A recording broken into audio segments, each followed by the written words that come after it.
Assalamualaikum warahmatullahi wabarakatuh. Alhamdulillahilladzi an'amana bi ni'matil imani wal islam wa nusalli wa nusallimu ala khairil anam sayyidina Muhammadin wa ala alihi wa sahbihi ajmain. Amma ba'du.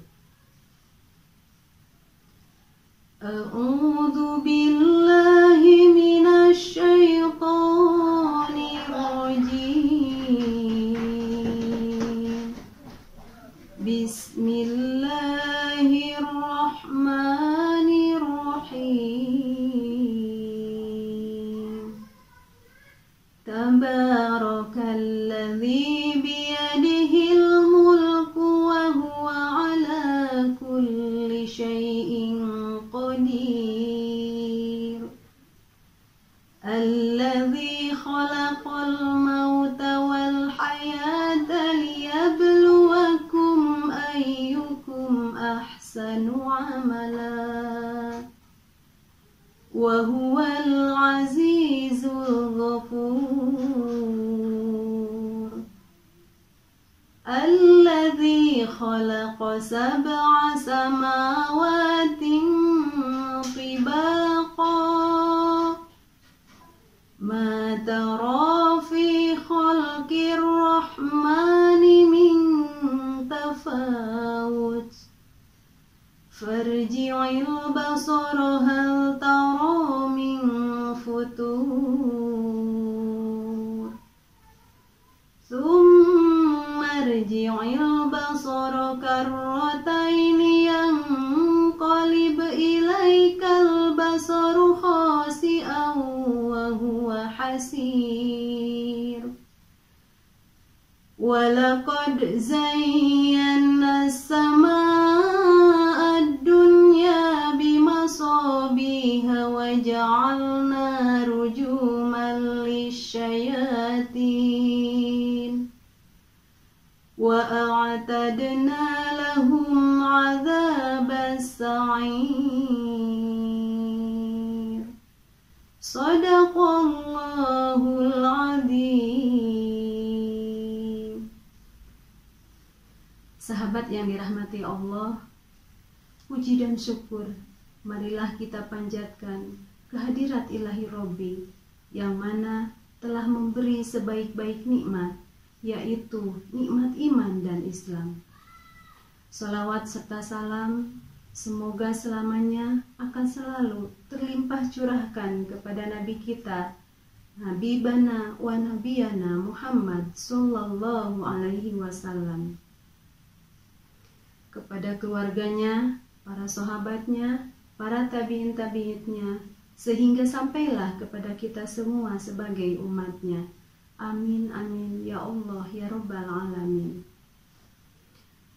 Sahabat sekalian, ayat Al-Quran yang saya bacakan di awal tadi adalah merupakan sebagian dari surat Al-Mulk atau biasa juga disebut dengan surat Tabarok.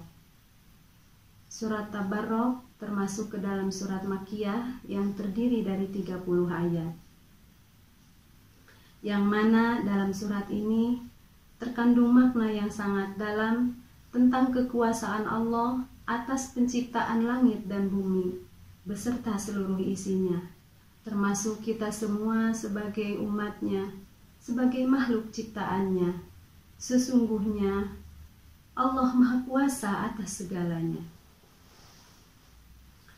Dan banyak sekali keutamaan-keutamaan yang bisa kita dapatkan apabila kita mendawamkan membaca surat Tabarok pada setiap hari atau setiap malam.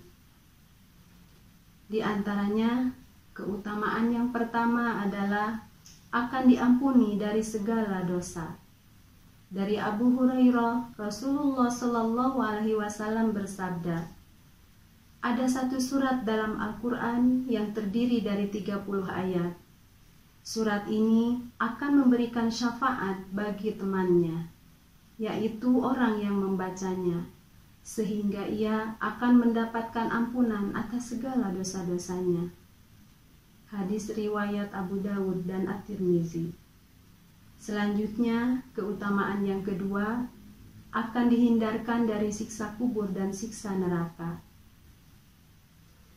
Dari Abdullah bin Mas'ud berkata, Rasulullah Shallallahu Alaihi Wasallam bersabda, barang siapa yang membaca surat Tabarok pada setiap malam, maka Allah Azza wa Jalla akan menghindarkannya dari azab kubur. Dan dikisahkan oleh para sahabat, pada masa Rasulullah Shallallahu Alaihi Wasallam, surat ini dinamai juga dengan nama surat Al-Mani'ah yang artinya penghindar atau penghalang, yaitu penghindar atau penghalang dari siksa kubur bagi orang yang membacanya. Dan barang siapa yang membaca surat ini pada suatu malam, maka sama dengan ia telah berbuat banyak kebaikan. Hadis riwayat An-Nasa'i dan Al-Hakim. Sahabat yang dirahmati Allah, keutamaan yang ketiga yang akan kita dapatkan dengan membaca surat Tabarok adalah menjauhkan diri dari maksiat. Sebagaimana dijelaskan dalam surat Tabarok ayat 12, sesungguhnya seorang hamba yang taat kepada Robnya adalah mereka yang selalu taat kepadanya dikala mereka sedang dalam keadaan sendiri atau tidak terlihat oleh orang lain, namun mereka tetap taat kepadanya. Dengan demikian, apabila mereka sedang dalam keadaan terang-terangan atau terlihat oleh orang lain, mereka pun akan lebih taat lagi. Maka mereka akan mendapatkan ampunan dan pahala yang sangat besar, yaitu syurganya Allah Subhanahu wa Ta'ala. Selanjutnya, keutamaan yang keempat adalah akan menjadikan kita sebagai orang yang tawakal. Sebagaimana dijelaskan dalam ayat selanjutnya, yaitu ayat yang ke-15. Dalam ayat ini, Allah menunjukkan disyariatkannya berjalan di muka bumi untuk mencari rejeki dengan berdagang atau bertani dan sebagainya. Hal ini menunjukkan bahwa yang namanya tawakal itu bukan hanya berserah diri kepada Allah, tetapi harus juga dibarengi dengan berusaha dan bekerja. Sebagaimana halnya bila kita ingin hidup berkecukupan, maka kita harus berusaha dengan rajin bekerja. Sahabat yang dirahmati Allah, hanya ini yang bisa saya sampaikan pada saat ini. Mohon maaf atas segala kekurangan dan kesalahannya. Semoga apa yang disampaikan ada manfaatnya, khususnya buat diri saya pribadi, umumnya buat kita semuanya.